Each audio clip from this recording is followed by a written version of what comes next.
Softy spongy और जालीदार tea cake घर में बनाना अब बहुत ही ज़्यादा आसान है। इंशाल्लाह अगर आप लोग एक दफ़ा घर में बनाओगे आप बेकरी के केक को भूल जाओगे। ये आपको रेसिपी बहुत ही ज़्यादा पसंद आने वाली है।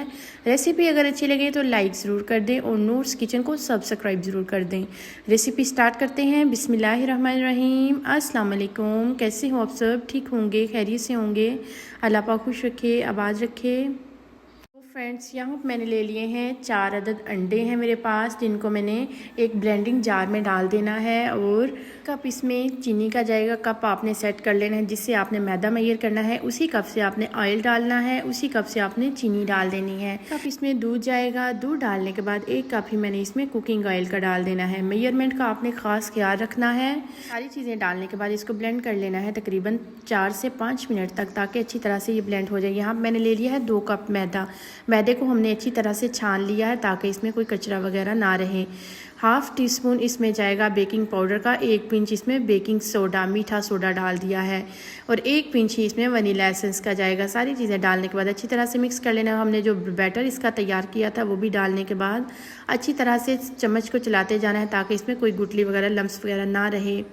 10 मिनट चम्मच चलाने के बाद माशाल्लाह से हमारा बैटर बिल्कुल परफेक्ट कंसिस्टेंसी में आ चुका है। इसमें मज़ीद टेस्ट को बढ़ाने के लिए चोको चिप्स हैं वो डाल दी हैं। उसको पहले ही मैंने तैयार करके रख लिया था बटर पेपर लगाकर। अगर आप लोगों के पास मोल्ड अवेलेबल नहीं है तो आपने कोई भी स्टील या सिल्वर की कटोरी ले लेनी है। उसमें आपने आम जो रूटीन में हम कागज़ घर में यूज़ करते हैं, हल्का सा नीचे आपने ऑयल लगाना है और ऊपर आपने उसके कागज़ रख के ऑयल लगाने के बाद या मैदा डस्ट करने के बाद आपने एक्स्ट्रा मैदा निकाल लेना है। माशाल्लाह से अब हमने इसको मोल्ड में डाल दिया है। इसके मज़ीद खूबसूरती को बढ़ाने के लिए टूटी फ्रूटी है मेरे पास, वो सफ़ेद तिल हैं, वो मैंने लगा दिए हैं। आज मैंने ओवन में इसको बेक किया है। ओवन में मैंने इसको 30 मिनट्स लगवाए हैं। अगर आप लोगों ने पतीले में इसको बनाना है तो आपने 1 घंटा लगा लेना है। मीडियम टू लो फ्लेम पे आपने चूल्हे पे बनाना है। माशाल्लाह से देखें हमारा केक आज का कितना सॉफ्ट स्पॉन्जी बनकर तैयार हो चुका है। अब हम आपको कटिंग करके चेक करवाते हैं कि ये इतना जालीदार सॉफ्ट स्पॉन्जी आज का केक बनकर तैयार हो गया है। अगर आप लोग एक दफ़ा ये घर में केक बनाकर खाओगे इंशाल्लाह बेकरी के केक को आप भूल जाओगे। बच्चों को दें, बच्चों के लंच बॉक्स में दें, बच्चे इंतहाई खुश होकर खाएंगे।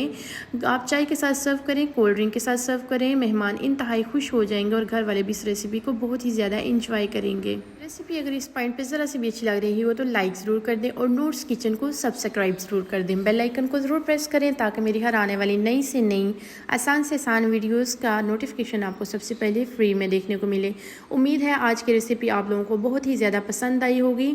अगर पसंद आए तो कमेंट बॉक्स में अपनी फ़ीडबैक ज़रूर दिया करें। आप बहुत ही प्यारे प्यारे से कमेंट करते हो, आप लोगों का बेहद शुक्रिया।